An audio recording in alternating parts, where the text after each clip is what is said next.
Is it luck or is it talent? I think it's a combination. I think it's a combination. First and foremost, I feel you must have it within you to exploit it and to what's the name of it? You can have all the talent in the world, but if you don't work at it and channel it. Yeah, properly. and also the timing had a lot to do with me. I mean, I went out there pioneering when I was 17, Australia. I was singing all the clubs and as JR, and then I was spotted, so to speak, discovered by talent scouts, and they're the ones that the timing was perfect because Peter Gormley, Cliff Richard's manager, and the Shadows, he happened to be in Sydney at the time that somebody told him about me. Wonderful time. So he came to the Coogee Bear Hotel, and he watched me. I was told he was going to come there and watch me, so I performed, and after the show he says, "Would you like to go to England?" I said, "Would I? What? Fantastic." And probably 3 months later, I was on a plane to England, and recording If Only Had Time. The ironic part about all of this, though, is that as a kid, teenager, as a little boy, Hank Marvin was my idol. And also, I mean, I like Cliff Richard too, but I didn't really want to be a singer. I wanted to be a guitarist. I was only interested. I wasn't really interested in singing.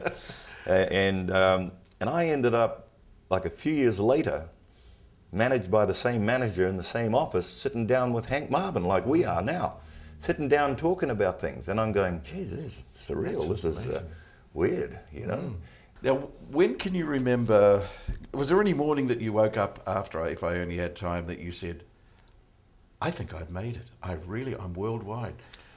Can you remember that moment? Jared, to be quite honest, it wasn't, I did 3 songs with Norrie Paramore. I did I Really Don't Want to Know. Oh, I really don't want to know how many arms have held you. Yeah. And I did another one called something in the sun, can't even remember. Then I did If Only Had Time. If Only Had Time was the least one that I liked.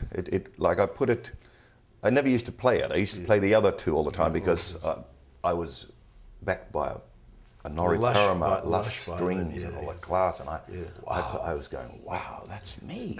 I just come from an old beaten up guitar with ukulele and kodo, and now I'm with a full orchestra like this, like this looks like an orchestra behind you, and I couldn't believe it. And then, but they decided to release If Only Had Time, and I went, oh, why don't you release the other one? How many arms have held you? And so they were the boss, it was their money. Yeah. They released If Only Had Time, and then it started climbing up the chart, like going from 90 to 89 to 87 to 85 as a slow creeper, which are the best songs, the best ones because they hang around the longest time.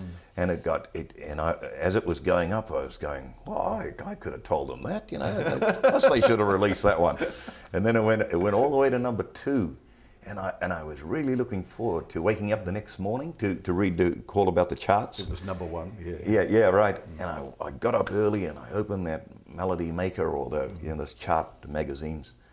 And who do I see? Louis Armstrong was gone straight into number 1. What a wonderful world. What a wonderful world. That was it. See, I couldn't get up to number 1 because he stayed there with that song for weeks and weeks. So I just almost got there. Almost.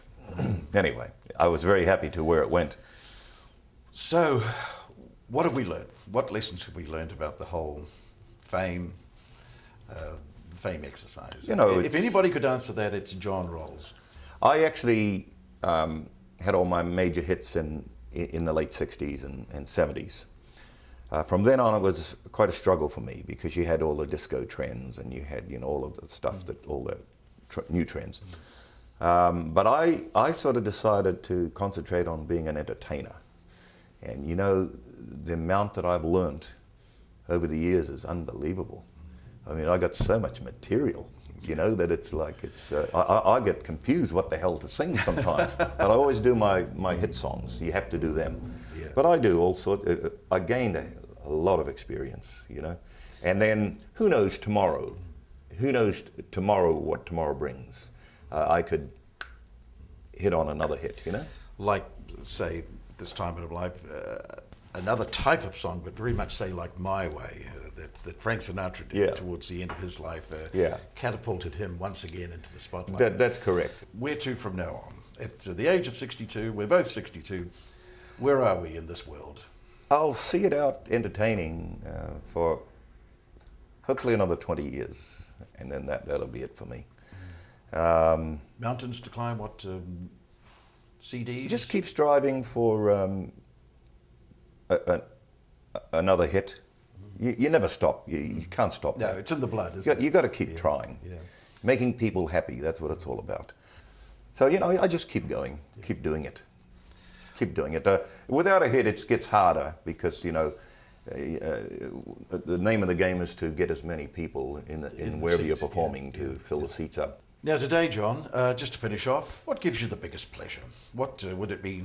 Nice Sunday morning with a cup of coffee and Sunday papers. What's your biggest pleasure? My biggest pleasure would be in a very nice, laid-back, up-class restaurant drinking my favorite Chardonnay. What is your favorite Chardonnay? It's Rosemount Chardonnay. Wow. I just like to be with a few friends sitting around a fireplace in the winter with a nice bottle of Chardonnay, and listening to some nice maybe Sinatra tracks or, you know, nice music, favorite songs. That's where I'm most relaxed. Who wouldn't like that? Got any wine here? No. We should have. I'll end up like Dean Martin. Dino. John Rowles, look, it's such a pleasure to have you on the show. Such a pleasure. Thanks, Wonderful Gary. to have you. Thank you, Great John. Great to be with you.